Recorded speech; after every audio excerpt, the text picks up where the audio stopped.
Come on, come on. Get it.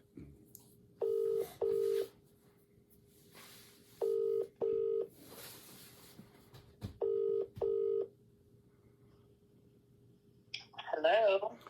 Lady, Bruce. what's going on? How are you?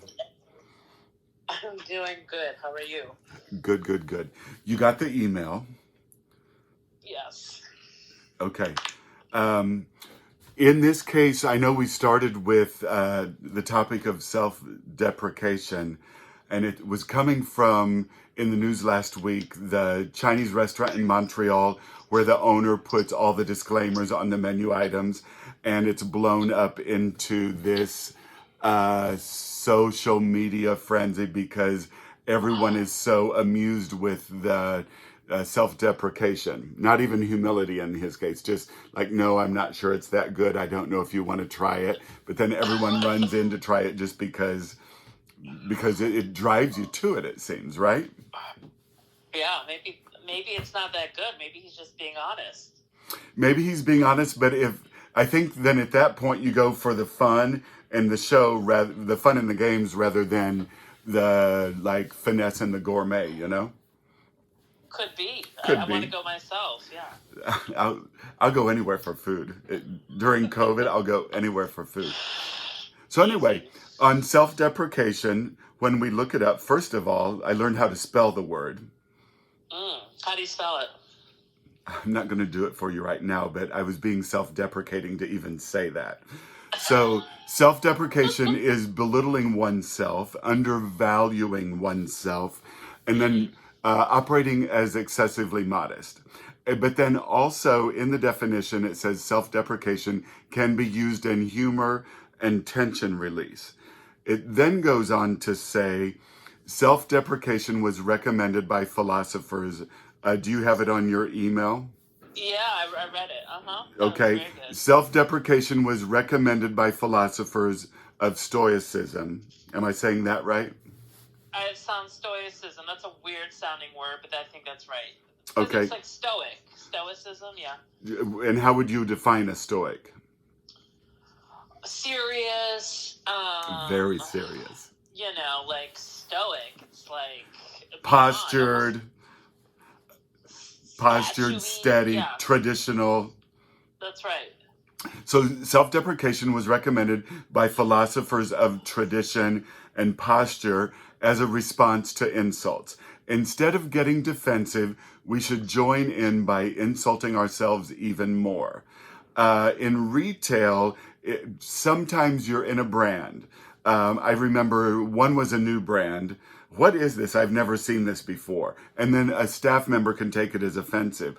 Or, I would never wear this jewelry. Why are we here? I've heard before. And rather than taking offense, if you want to convert them to a client, you need to wrap around it. You need to still try, and you don't need to become defensive.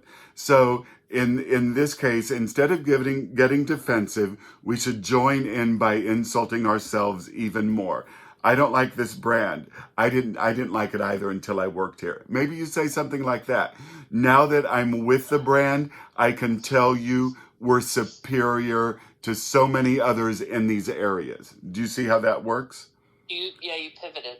Yeah, you take the insult, you agree with it, you enhance the insult with self-deprecation, and then you pivot and climb up the ladder and get yourself back out of the ditch. So I've actually done that before, and it works. I've also, in a retail situation, my God, look at these prices. My God, it's the most expensive stuff you've ever touched. Let's try it on. You just turn it into fun. You know what I mean? Yeah. I've never, Well, I because grew I up, think you're right. It's a defense mechanism whereby people sometimes just want to be obnoxious because they don't understand, they're not comfortable, they don't yeah, know how to engage. it's like the cat pissing the curtains. Okay, They yeah. mark their territory. I'm gonna talk stuff so you don't like try to crawl at me and sell stuff. So it's almost they're walking in with defense, and then when you accept it, wrap around it, enhance it, and exaggerate it, and then you crawl away from it, then they crawl away from it with you, is probably what happens. What a bonding experience. You fall in love. Stay with a difficult client for 5 minutes longer than you like. You may end up loving each other. Yeah, sounds like it. Okay, so then it says self-deprecation will diffuse the sting from the insult and disappoint the person as we fail to be upset by something that was intended to hurt us. If they don't get the response, they won't or may not go after us again. And I will say that's probably true in our life experiences. I think that's true. Then they share something, and as you're in London, I will use you to validate. In British English culture, self-deprecation is an element of modesty. Modesty is to be considered a virtue, often contrasted to the North American demonstration of self-confidence. That's very true. In the North American demonstration of self-confidence is often taken for boasting. I had several experiences when I was at Bergdorf Goodman, when I went to John Varvatos, when I was at Gucci. In those three brands, I was younger then, in those three brands, within the first 2 weeks or 2 months, several things would come up. One, you'd be passing someone in the hall, chatting over a sandwich in the lunch area. And then someone will say, are you an only child? And I'm like, no, I have 4 siblings. And then they'll come back and they say, are you the youngest? And I'm like, no, I'm second to the oldest, but I know what you're trying to say, you know? And they were trying to say I was a brat, and they were trying to say that I probably possessed a little bit of arrogance. So if we verbalize and with our behavior self-deprecation, we eliminate boasting, and then the brattiness or the spoiled youngest child kind of falls off because we're not perceived that way, because we've got there first and we've taken ourselves down before they had the chance to do it. Well, and I think, there's also a way of doing it. Recently, I was on a Zoom call. Yeah. And these were people that I was just meeting, and I was feeling insecure. And Yes. I said to myself, instead of being defensive, which is my natural reaction, or try to prove my value in some sort of position, Yeah. I am just going to lead with, I feel insecure right now. Oh. And you could see the faces sort of hug me. They want to the help lens. you. They want to help you. This insecurity that I'm feeling is my strength at the moment. Absolutely. In retail stores, when someone is new and they're trying to be an expert and I'm watching them fumble the ball in a sales conversation, as soon as the client is out the door, I'll step in and say, please say, this is my first week. Let's learn this together. And they'll try to help you, and they'll want to be your first big sale or something like that. People want to help you when you acknowledge that you're new, or that you lack confidence because you're new, in your case too. So we're talking transparency and honesty. That's right. So all of that is under the umbrella of self-deprecation, if you want it to be. I think there's probably a sliding scale to self-deprecating, right? Balance is what I was going to include in the conversation. Like, you can't be too much that way, or you're just totally like lost and floundering, and then you can't boast all the time. You also, in a conversation or in a relationship, the ebb and flow is really, really valuable. Like, if you step with confidence and then you back off and make a statement of humility or self-deprecation, then you can be boastful again because you were kind of like humble about yourself, and you stated yourself and positioned yourself with humility. Is this a ping pong match? That's totally it. Really? So you can't be one all the time. You have to one. Oh, it's like a movie. You scare someone, and then you go back, and then the soft music starts, and you bring the audience back, and then it's totally the ebb and flow of drama, you know? Yeah, right. it all counts. Why do comedians use self-deprecation? Because it's funny and everyone can relate and everyone has been there. You are also pulling the lid off of things which people hide, so it's seen as very daring, which is courageous. And why is that? Why is that lid so dangerous for people to reveal? People are afraid to be vulnerable. So if you're a comedian on stage and you're pulling the lid off of it, you're seen as daring. Daring is perceived as courageous. Courageous is perceived as confident. Confidence is perceived as strength. So even while you're doing it and you're self-deprecating, it's very possible that you're positioning yourself with the crowd as strong. Interesting. Is that possible? I think that is possible. You're smarter than I am. Is that possible? No, I'm not smarter, but I do think because you listen to all these comedians, the big names, and, I love watching Jerry Seinfeld's show, Comedians in Cars Getting Coffee. And they always talk about comedians are the most self-deprecating, but they're the most honest. Yeah. And they make fun of themselves as being narcissistic because they really do it all for their own personal enjoyment. Yeah. So there has to be some level of personal fulfillment and engagement that you're getting out of it as well. Yeah. It's not just putting yourself down for the sake of I'm less than. No. It's almost an intelligence tactic of disarming in order to engage, in order to have a larger connection. You're totally right. And then earlier, a minute ago, when I said, you're smarter than I am, do you agree? It's also, you can use self-deprecation as a compliment or to initiate a compliment. Right. Feels good. This is what we're talking is communication strategy of getting what you want. Okay, so then I go to Inc. magazine, and it talks about emotional EQ, emotional quotient. And the way to spot a self-aware leader is by looking for a self-deprecating sense of humor. People that can admit to their failures or shortcomings with a smile are approachable. In my case, when I would be in retail stores, if I had to deliver something tough, or if I had to correct or say, guys, we're not doing this way. The store has been a mess. Our sales are down. And then this is what we're doing. This is what we're doing. Anything that is perceived as criticism, I would usually often end with, hate me for something else. Like, this is what I have to say, but hate me for something else. And they would laugh about it, and it would make the message palatable to them, hopefully. Yeah. Another thing that I would do, and I didn't realize that I was actually practicing this, was in addition to hate me for something else, I would also, if I had to deliver a tough message, or if I was correcting someone and halfway through I realized I was wrong, I would look at them and I'm like, shut up, Bruce. And they're like, yes, shut up, Bruce. And it was their chance. It was me acknowledging with humor that I'm absolutely wrong and I have no business sticking myself in your business. And then it was a chance for them to say, yes, shut up, Bruce, which is what they wanted desperately to do while I was doing that. Does that make sense?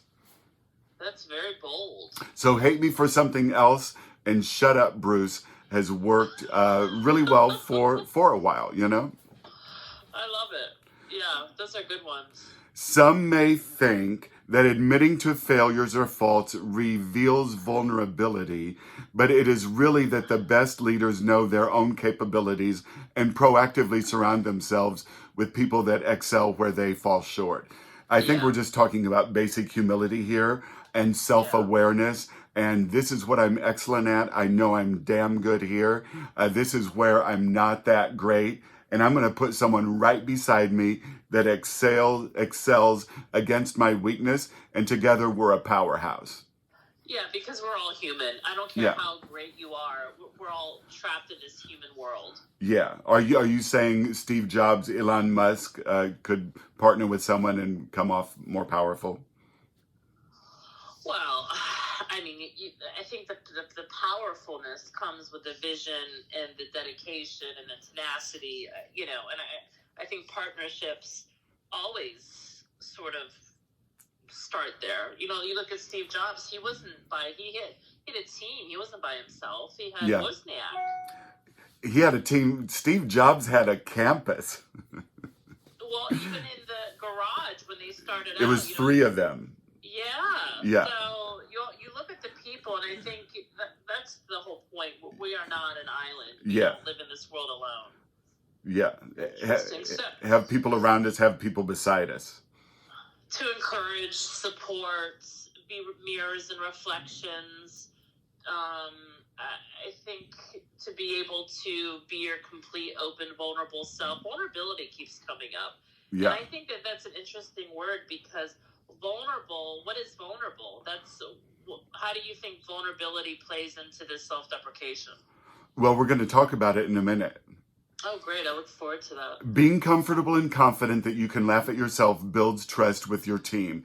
If you are not comfortable to poke fun at something that you do, then you should stop doing it. Like if you're doing something and you're hoping it's not noticed, you need to self-deprecate about it, or you need to stop doing it.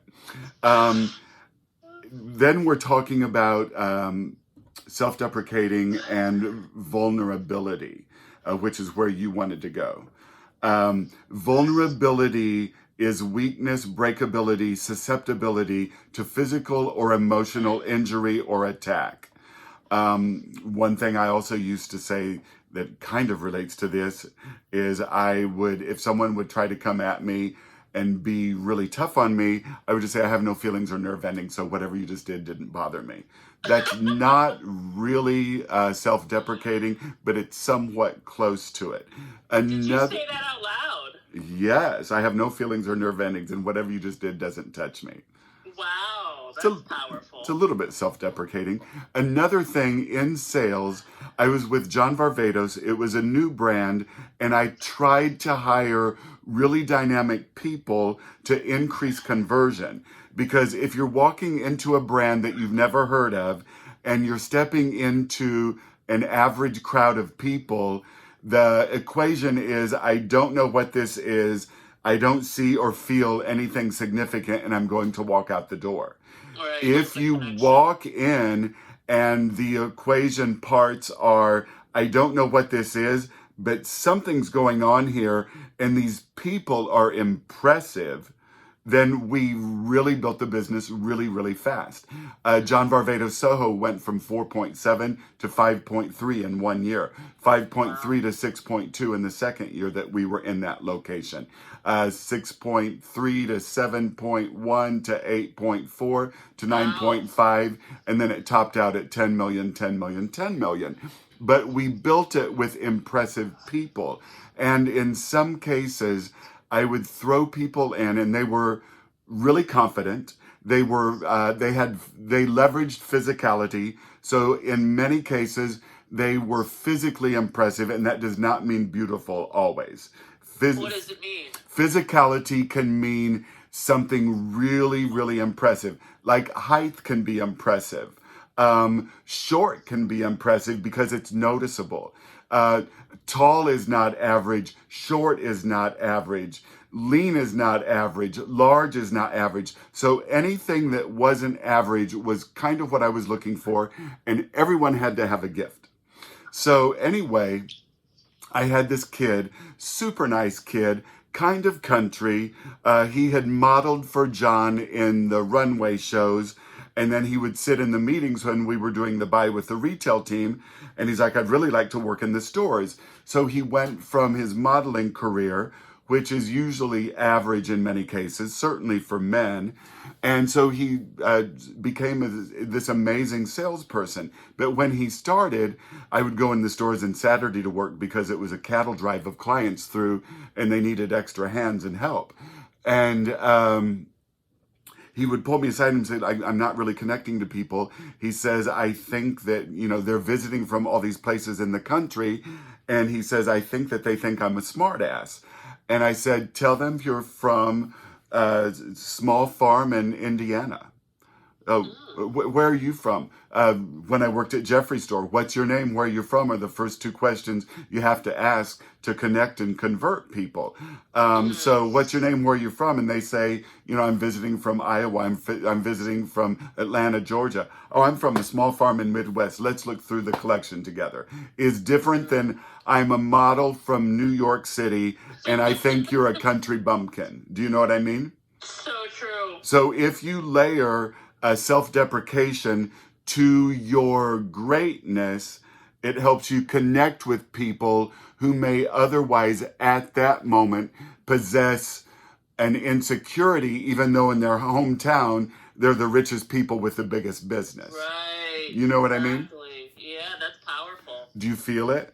I never thought of it that way. That's really eye-opening. That's why we're talking about it. Yeah. Wow.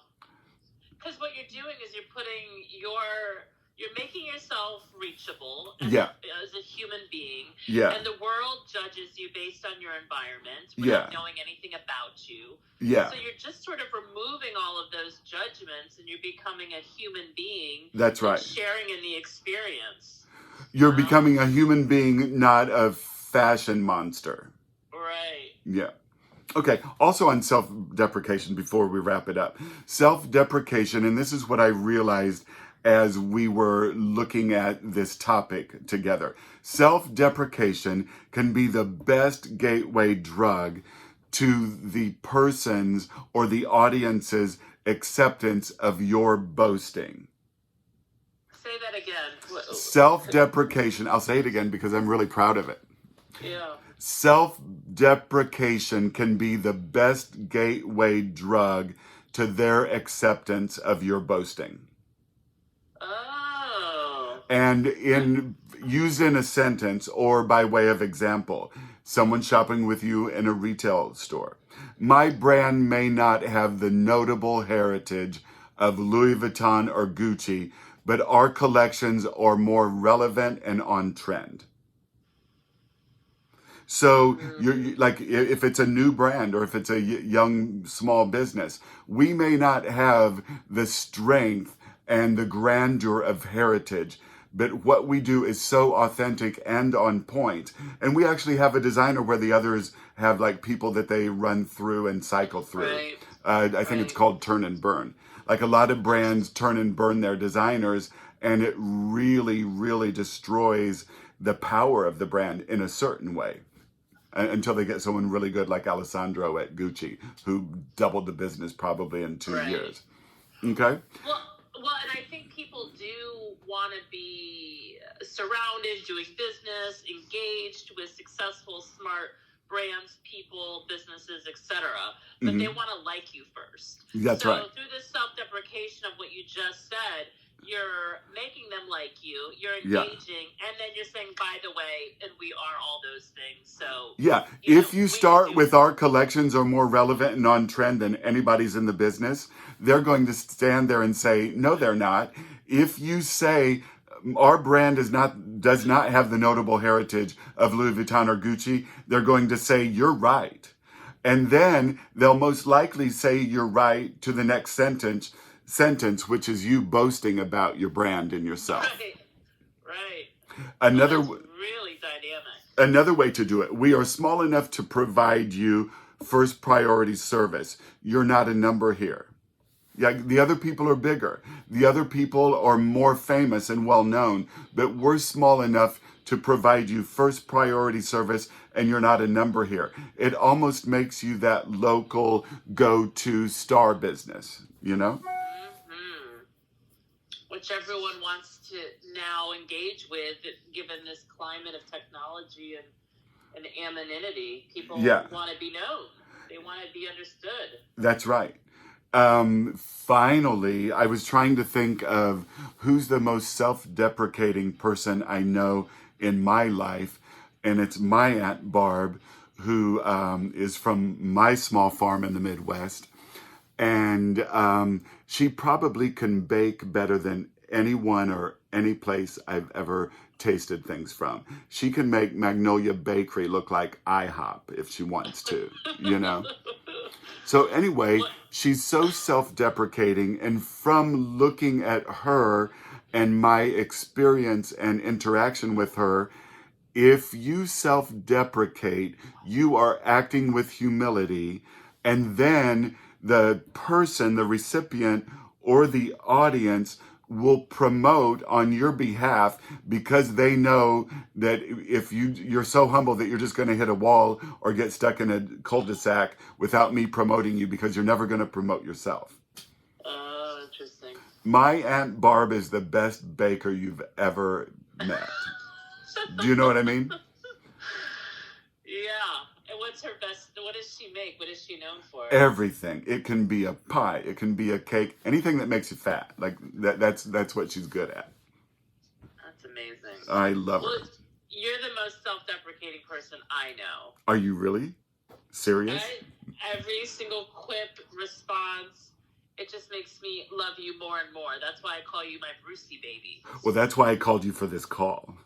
This was amazing. I'm so excited. I am going to be more self-deprecating myself moving forward. I had no idea the power behind why it was so useful. When you self-deprecate, you are seen as daring. If you are daring, you're perceived as courageous. If you operate with courage, it's a visible confidence. And if you're confident, you appear as strong. Fabulous. So the pathway or the gateway drug to strength can start with self-deprecation. Sign me up. You got to go back to work yourself. Sign me up.